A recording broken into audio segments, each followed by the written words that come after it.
Sadok Hamami, enseignant de journalisme à l'Institut de presse et des sciences de l'information de Tunis, et également directeur du CAPJC, c'est un centre de formation professionnelle pour journalistes et communicateurs, un centre public.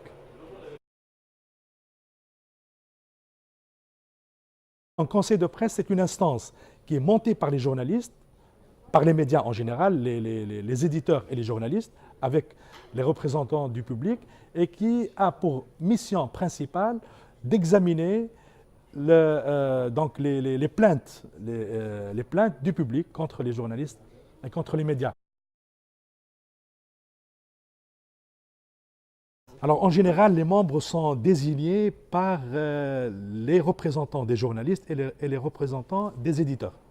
Parce que c'est une, comme je l'ai dit, c'est une instance d'autorégulation. Donc l'État n'intervient pas, contrairement aux instances de régulation. En France, c'est le président de la République, le président du Parlement, de l'Assemblée nationale et du Sénat qui nomment les membres de l'instance de régulation. Pourquoi? Parce que la régulation est une fonction de l'État. La régulation est une fonction de l'État, alors que l'autorégulation, c'est du ressort de la profession journalistique.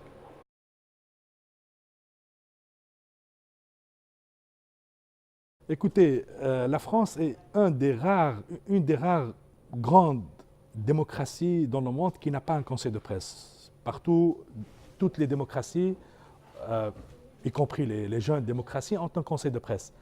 Alors l'idée, c'est que les journalistes français se disent jaloux de leur autonomie et craignent que ce conseil de presse puisse les contrôler ou constituerait une sorte de mécanisme de contrôle. Voilà. Et donc, mais en France, il y a aussi on en a discuté il y a quelques instants, il y a une association qui s'appelle l'Association pour la préfiguration d'un conseil de presse et qui rassemble des journalistes qui militent pour la création d'un conseil de presse. Il faut dire aussi que les médias français